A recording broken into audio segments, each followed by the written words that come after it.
அத்தை கொஞ்சமாவது ஏதாவது சாப்பிடுங்க அத்தை. ஏன் இப்படி என்ன வற்புறுத்துற? உங்க ஆரோக்கியம் பாழாயிடுங்கிற பயத்துல தான் அத்தை சொல்றேன். இந்த அமிர்தாவை வீட்டை விட்டு வெளியில துரத்தி ஆகணும். இப்படியே ஒவ்வொருத்தருக்கா அந்த நாகராணி பத்தின விஷயம் தெரிய வந்ததுன்னா அதுக்கப்புறம் அந்த நாகராணிய கண்டுபிடிக்கிறதுக்கு நமக்கு சுலபமான வழி கிடைச்சிரும்.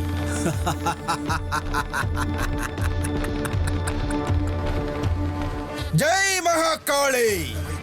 ருத்ரா, இன்னும் கொஞ்ச நேரத்துல நமக்கு உண்மை தெரிஞ்சிடும். அந்த நாகராணி எங்க இருக்கா, அவளை பத்தின உண்மைகள் யாருக்கு தெரியும்னு நமக்கு தெரிய வந்துரும். இதுக்கு மேல அந்த நாகராணி நம்ம கையில சிக்கன மாதிரிதான்.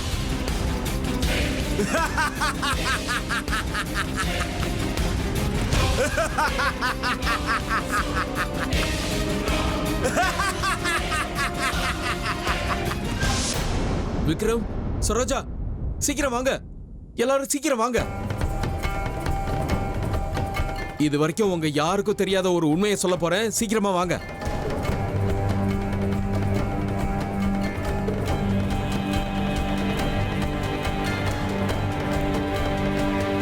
இந்த பருப்பா, இந்த வீட்ல நமக்கே நாமே தெரியாம ஒரு பெரிய பிரச்சனைய கொண்டு வந்து வச்சிருக்கோம்.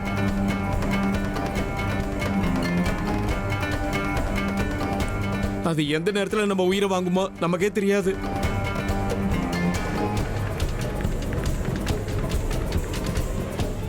சித்தப்பா, நீங்க என்ன சொல்லணும்னு நினைக்கிறீங்களோ அதை நேரடியா சொல்லுங்க. சும்மா இப்படி பொடி வச்சு பேசுனீங்கன்னா எனக்கு எப்படி தெரியும் சொல்லுங்க. அதான்பா விக்ரம், இந்த அமிர்தா இருக்கால, இவ யார் தெரியுமா உனக்கு? என்ன மாமா திடீர்னு இப்படி கேக்குறீங்க? அமிர்தா நம்ம வீட்டு பொண்ணு தானே. அதெல்லாம் வெறும் உங்க கற்பனை, அவ்வளவுதான். அவளோட உண்மையான உருவமே வேற.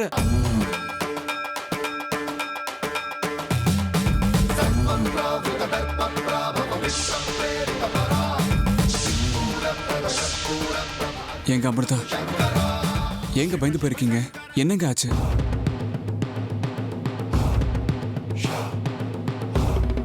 தேவராஜ் சார் ஏதோ புதுசா பாம்பு போட போறாரு போல இருக்கு. அவர் பேசுற விதத்தை பார்க்கும்போது, உங்க முகத்துல இருக்கிற பயத்தையும் பார்க்கும்போது எனக்கு நீங்க ஏதோ பிரச்சனையில மாட்டிக்க போறீங்கன்னு தோணுது. என்னன்னு என்கிட்ட சொல்லுங்க.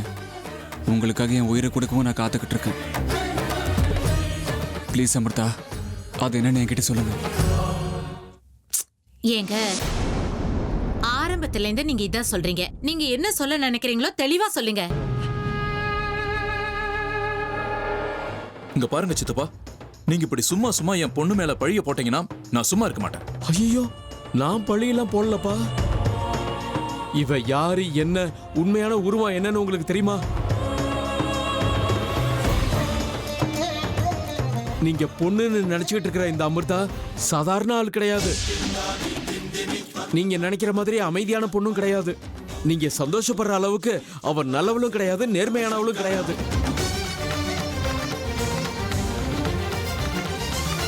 இத பாருங்க மாமா, அமிர்தா மேல உங்களுக்கு ஏதாவது கோவம் இருந்தா அவளுக்கு பதிலா எங்களை திட்டுங்க. தேவையில்லாம அவளை பத்தி என்னென்னமோ சொல்லி எங்க மனசை காயப்படுத்தாதீங்க. ஐயோ, காயப்படுத்துறது நான் இல்லம்மா. நான் சொல்ல போற உண்மை உங்களுக்கு தெரிஞ்சா உங்களால தாங்க முடியாது. இப்படிப்பட்டவளுக்கு ஆதரவு கொடுத்தோன்னு நினைப்பீங்க.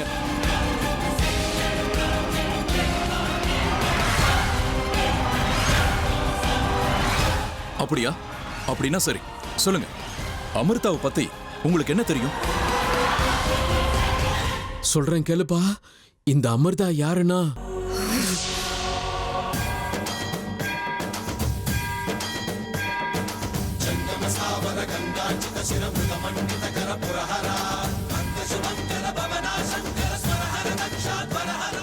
ஓம் நம சிவாய.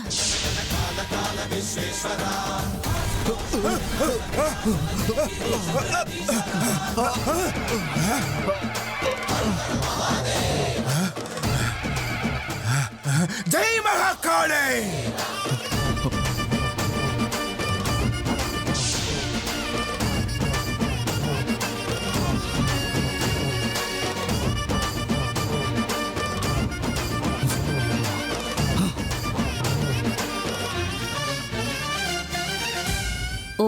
நம சிவாய.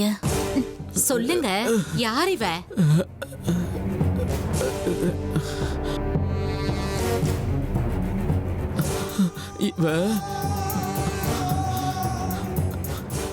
இவ ஏங்க சொல்லுங்க, யார் இவ?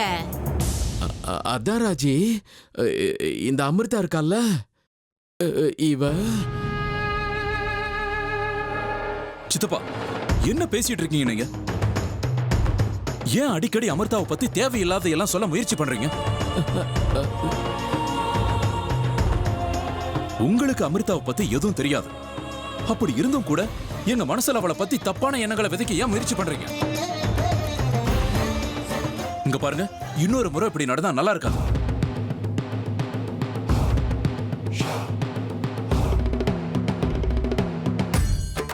விக்ரம், சரோஜா, இவ.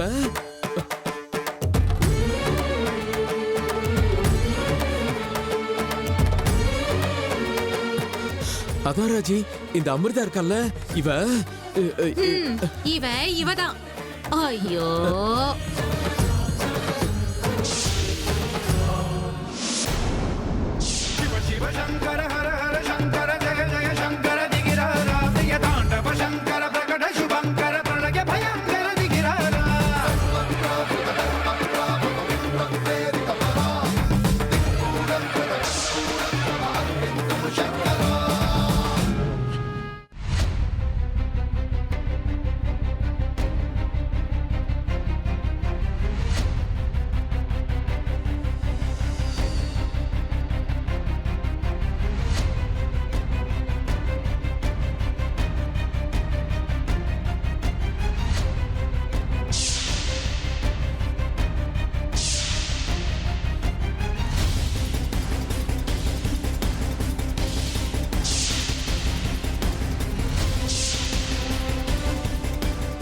என்ன இப்படி ஆயிப்போச்சு? ச்சே, பாட்டி ஏன் இவ்வளவு பிடிவாதம் பிடிக்கிறாங்க?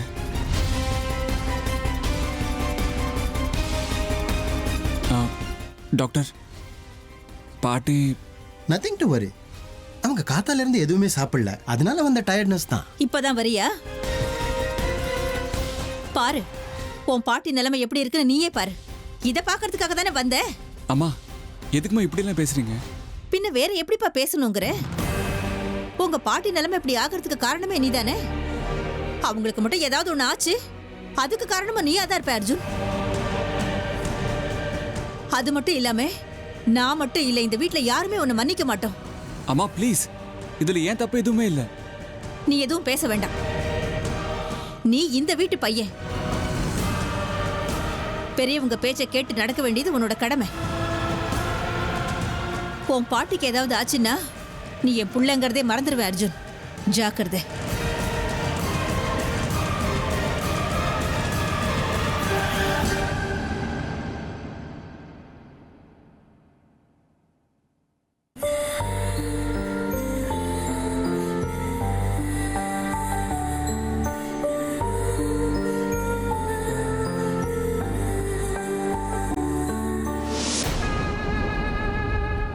என்ன பாபா இது?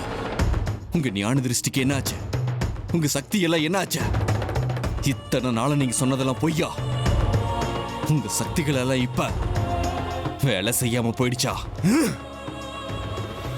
ருத்ரா! ஆமா பாபா, நான் சொல்றது கேட்டு உங்களுக்கு கோவம் வருது நியாயம். அந்த கோவத்துல நீங்க என்ன மறுபடியும் கல்லாக்கலாம். ஆனா நான் சொல்றதெல்லாம் உண்மைதானே? நீங்க என்ன சொன்னீங்க? நாகராணி எங்க இருக்கான்னு சொல்றேன்னு சொன்னீங்க. ஆனா நீங்க சொல்லல, எங்க அண்ணனுக்கு சாவு வரப்போகுதுன்னு சொன்னீங்க. அதுவும் பொய்யாயிடுச்சு. ஒவ்வொரு முறையும் நீங்க சொல்றது எல்லாமே பொய்யாக்கிட்டே வருது. உங்க சக்தி எல்லாம் அந்த நாகராணிக்கு முன்னாடி வேலையே செய்யல பாபா. இப்படியே போச்சுன்னா அந்த நாகராணி இங்க எல்லாரையும் கொன்னுட்டு நாகமணி எடுத்துட்டு இங்கிருந்து போயிடுவா. அந்த மாதிரி ஒரு நிலைமை வரவிட மாட்டா ருத்ரா. இத்தனை நாளா நம்மளோட சக்தியை எதிர்த்துக்கிட்டு அந்த நாகராணி தப்பிச்சுக்கிட்டு வந்தா. அதுக்கு காரணம் அவ சக்தி இல்ல, வேற ஒரு சக்தி அவளுக்கு உதவி செய்யுது. அந்த சக்தி தான் இப்ப தன்னோட சக்தியை முழுமையா பிரயோகிச்சு நாம செஞ்ச பூஜையை கெடுத்து அந்த நாகராணிய காப்பாத்திருக்கு. அப்படின்னா இதுக்கு மேல அந்த நாகராணியை உங்களால எதுவும் பண்ண முடியாதா பாபா? கடல்ல இருந்து ஒரு குடம் தண்ணிய நாம எடுத்துட்டா கடல் முழுசும் வத்தி போயிடாது ருத்ரா. அதே மாதிரி இன்னைக்கு என் பூஜையை அவ கெடுத்ததுனால என்னோட சக்தி என்னை விட்டு போயிடுச்சுன்னு அர்த்தம் இல்ல. இந்த மாதிரி நடந்தது ஒரு வகையில நல்லதுதான். ஏன் தெரியுமா? ஏன் பாபா? நாகராணிக்கு உதவி செய்யற சக்திகள் எல்லாம் கொஞ்சம் கொஞ்சமா தன்னுடைய சக்தியை இழந்துகிட்டு வருது. இறுதியா நாகராணிக்கு யாரும் இருக்க மாட்டாங்க. அப்ப நம்ம கிட்ட தனியா வந்து சிக்குவா. அவ அப்படி தனியா சிக்கும் போது நமக்கு தானே நல்லது ருத்ரா. ஆமா பாபா, நீங்க சொல்றது உண்மைதான். நான் இந்த விஷயத்தை யோசிக்கவே இல்லை. ஆனா எங்க அண்ணனுக்கு இதுக்கு மேல எந்த பிரச்சனையும் வராதுல்ல? தற்போது பிரச்சனை எதுவும் இல்ல, ஆனா எதிர்காலத்துல வரும். இன்னைக்கு உன் அண்ணன் அவனுக்கு வந்த ஒரு ஆபத்துல இருந்து தப்பிச்சுக்கிட்டான். ஆனா இனிமே வரக்கூடிய ஒவ்வொரு நிமிஷமும் அவனுக்கு ஆபத்து தான். இதோட கதை நாகராணியோட முடிவில் முடியலாம், இல்ல இன்னைக்கே உங்க அண்ணனோட இறுதி நாளாவும் இருக்கலாம். எதையும் நிச்சயமா சொல்ல முடியாது. பாபா, நீங்க தான் எப்படியாவது என் அண்ணனை காப்பாத்தணும். நீங்க தான் அவனுக்கு நல்ல வழியை காட்டணும். முயற்சி செஞ்சு பார்க்கலாம் ருத்ரா. இப்படியே நம்மளுடைய முயற்சி தொடர்ந்தா ஒரு நாள் நல்ல பலன் கிடைக்கும் ருத்ரா. அந்த நாகராணி கூடிய விரைவில் நம்ம கையில மாட்டுவா.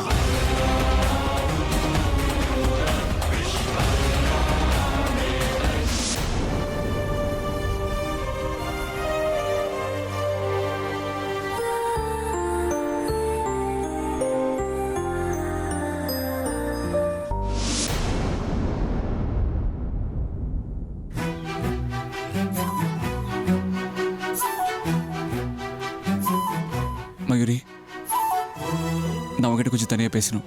வா.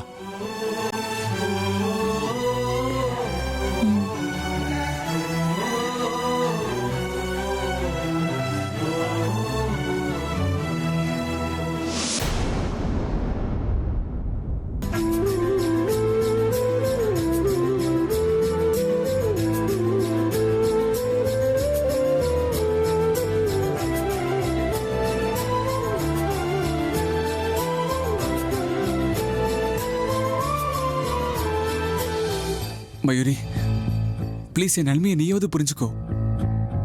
நான் எவ்வளவு சொன்னாலும் அம்மாவும் பாட்டியும் என் பேச்சு கேட்கவே மாட்டேங்கிறாங்க. நீ படிச்ச பொண்ணு, புத்திசாலி. அது எல்லாத்தையும் விட அதிகமா என் மனசை புரிஞ்சுக்கிற கெப்பாசிட்டி உன்கிட்ட இருக்கு. அதனால தான் நான் உன்கிட்ட சொல்றேன். அம்மா கிட்டையும் பாட்டிக்கிட்டையும் போய் இந்த கல்யாணத்துல விருப்பம் இல்லைன்னு சொல்லிடு. சாரி அர்ஜுன், சத்தியமா என்னால இதை செய்ய முடியாத. தப்பா நினைக்காத. என்னை நீ கல்யாணம் பண்ணிக்க மாட்டேன்னு சொன்னதுக்கு அப்புறம் இந்த வீட்டை விட்டு போயிடலான்னு நான் கிளம்பிட்டேன். ஆனா பாட்டிமா தான் என்னை தடுத்து நிறுத்தினாங்க. உனக்கும் எனக்கும் கல்யாணம் பண்ணி வைப்பேன்னு சொன்னாங்க. பாட்டிமாவே அப்படி சொன்னதுக்கு அப்புறம் நான் எப்படி வேணான்னு சொல்ல முடியும்? அதுவும் இல்லாம என்ன ஆனாலும் நான் இந்த வீட்டை விட்டு போக கூடாதுன்னு சொல்லியிருக்காங்க. இன்னைக்கு அவங்க கிட்ட போய் அர்ஜுன் எனக்கு பிடிக்கலன்னு நான் சொன்னேன்னா அதை கண்டிப்பா நம்ப மாட்டாங்க. எல்லாத்துக்கும் மேல என்னால் அப்படி சொல்ல முடியாது. இங்க பாரு அர்ஜுன், நான் உன்னை மனசார காதலிக்கிறேன். நீ என்ன கல்யாணம் பண்ணிக்க மாட்டேன்னு சொன்னாலும் என் மனசுல இருந்து உன்னை பிரிக்கவே முடியாது. ஏதோ ஒரு மூலையில அவங்க சொன்ன வார்த்தையிலயும் எனக்கு நம்பிக்கை இருக்கு, எப்படியாவது உன்னை எனக்கு கல்யாணம் பண்ணி வைப்பாங்கன்னு. உனக்கு இப்ப என் மேல கோவம் வரலாம், வெறுப்பு கூட வரலாம். இவ ஏன் பின்னாடி சுத்துறான்னு தோணலாம். ஆனா நான் மட்டும் என்ன பண்றது? என் மனசுக்குள்ள உன் பேரை நான் அழுத்தமா எழுதி வச்சிட்டேன். இப்ப அந்த பேரை அழிக்கிறதுக்கு என்னால முடியாது அர்ஜுன். நான் வாழ்ந்தாலும் செத்தாலும் அது உன் கூட தான். உனக்கும் எனக்கும் நடுவுல யார் குறுக்க வந்தாலும் அப்புறம் நான் உயிரோடு இருக்க மாட்டேன். ஞாபகம் வச்சுக்கோ அர்ஜுன். மயூரி,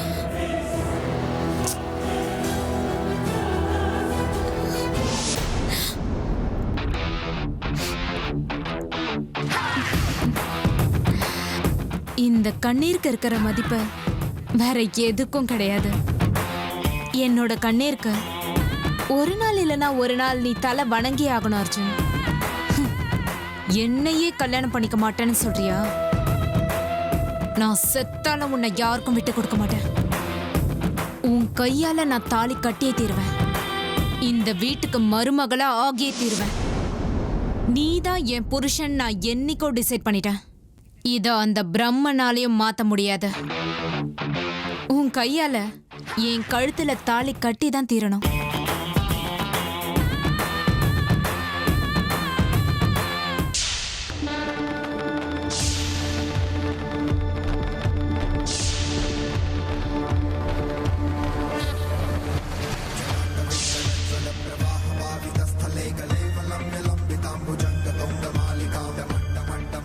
என்ன ஆச்சு ருத்ரா? உன்னோட மௌனத்துக்கு அர்த்தம் என்ன? அப்படி என்னதான் நீ தீவிரமா யோசிச்சுட்டு இருக்க? சொல்லு ருத்ரா, எதுக்காக நீ கவலைப்படுறன்னு சொல்லு. ஆமா, கவலையோட தான் இருக்கேன். என்னோட கவலை எல்லாம் உங்களை பத்தி தான் பாபா.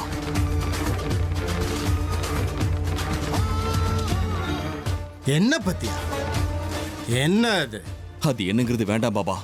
உங்களால எனக்கு உதவி செய்ய முடியுமா? இத்தனை வருஷமா அதைத்தானே நான் பண்ணிக்கிட்டு இருக்கேன். சொல்லு, இன்னும் நான் என்ன பண்ணணும்? உங்களுக்கு யாராவது மிகப்பெரிய ஞானி, அதாவது உங்களை விட மந்திர தந்திரங்களை அதிகமா தெரிஞ்சவர் யாராவது இருந்தா சொல்லுங்க பாபா. எங்க இருந்தாலும் அவங்கள போய் நான் பார்த்து நாகராணியை கண்டுபிடிக்கிறதுக்கு அவங்க கிட்ட உதவியை நான் கேட்டு பார்க்கிறேன். ஜெய் மகாகாளி! ருத்ரா, எவ்வளவு துணிச்சல் இருந்தா, எவ்வளவு தைரியம் இருந்தா, என்னை விட மந்திர தந்திரங்கள் அதிகமா தெரிஞ்ச ஒருத்தரை எங்கிட்ட காட்டுன்னு சொல்லுவேன். என் அளவுக்கு மந்திர தந்திரங்கள் தெரிஞ்சவங்களை இந்த பூமியில தேடினாலும் உன்னால கண்டுபிடிக்கவே முடியாது ருத்ரா. என்னை விட பெரிய மந்திரவாதிய நீ எங்க போய் தேடினாலும் உனக்கு கிடைக்க மாட்டாங்க. பாபா, நீங்க ரொம்ப நல்ல மந்திரவாதி தான். அதிக சக்தியும் இருக்கு, நிறைய வரங்களும் உங்களுக்கு கிடைச்சிருக்க. ஆனா என்ன பிரயோஜனம் பாபா? உங்களுக்கு வயசான மாதிரியே உங்களுடைய எல்லா சக்திகளுக்கும் வயசாயிடுச்சுன்னு தோணுது. அதனாலதான் அந்த நாகராணிய இவ்வளவு நாள எவ்வளவு முயற்சி பண்ணியும் உங்களால பிடிக்க முடியல. பிடிக்கிறத விடுங்க, அவ எங்க இருக்கான்னு கூட உங்களால இன்னும் கண்டுபிடிக்க முடியல.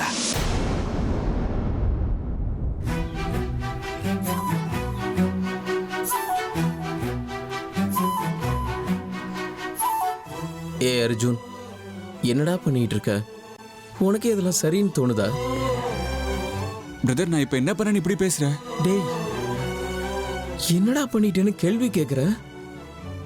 பாட்டி சாப்பிடாம உண்ணாவிரதம் இருக்காங்க, தெரியும்ல உனக்கு. நீ ஒழுங்கா பாட்டி பேச்ச கேட்டிருந்தா பாட்டி உண்ணாவிரதம் இருந்திருப்பாங்களா? சொல்லு. இங்க பாரு அர்ஜுன், பாட்டியோட உடம்பு ஆரோக்கியம் கெட்டு போறதுக்கு முன்னாடி ஒன்னு மயூரிய கல்யாணம் பண்ணிக்க சம்மதம் சொல்லு. அப்படி இல்லைன்னா நீ காதலிக்கிறியா அந்த பொண்ணு அமிர்தா, அவளை கல்யாணத்துக்கு சம்மதிக்க வச்சு அவளை வீட்டுக்கு கூட்டிட்டு வந்து அப்பா அம்மா முன்னாடி நிக்க வச்சு நான் கல்யாணம் பண்ணிக்கிட்டா இவ்வளவுதான் கல்யாணம் பண்ணிக்குவேன்னு சொல்லு. பிரதர், அது வந்து காரணம் சொல்லாத. இத்தனை நாளா நான் நீ என் தம்பிங்கிற பாசத்துல என்னென்னவோ பண்ண. இல்ல, இதுக்கு மேல நீ என்ன சொன்னாலும் நான் கேட்க மாட்டேன். நான் சொல்றத நல்லா கேட்டுக்கோ. ஒருவேளை பாட்டிக்கு ஏதாவது ஆச்சு, அப்புறம் வாழ்க்கை முழுக்க நீ குற்ற உணர்ச்சியோட தான் சுத்தணும்.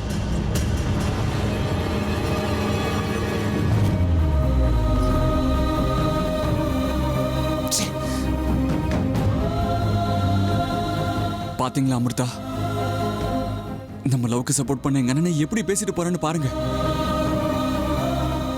இப்பவாவது என் நிலைமையை கொஞ்சம் புரிஞ்சுக்கோங்க. உங்களை தவிர என் மனசுல நான் வேற யாருக்கும் இடம் கொடுக்க முடியாதுங்க. தயவு செஞ்சு இது என் ரெக்வஸ்ட் எடுத்துக்கிட்டு என் லவ் ஆக்செப்ட் பண்ணுங்க ப்ளீஸ். இல்லைன்னா நான் பெரிய ப்ராப்ளம்ல மாட்டிக்க வேண்டியதா இருக்குங்க. பாட்டிக்கு ஏதாவது ஆயிடுச்சுன்னா அதுக்கு நான் தான் காரணமா இருப்பாங்க. ப்ளீஸ் அமிர்தா, என்னை கல்யாணம் பண்ணிக்க சம்மதிங்க. இல்லை, நீங்க ஒரு லேசில் ஒத்துக்க மாட்டீங்க. நீங்க ஒத்துக்கிற வரைக்கும் நானும் உங்களை லேசில் விட மாட்டேன். என்ன ஆனாலும் சரி, இந்த வீட்டுக்கு நீங்க தான் மருமகளா வரணும். நான் வரவழைக்கிறேன். அதை யார் தடுக்கிறாங்கன்னு நானும் பார்த்துடுறேன்.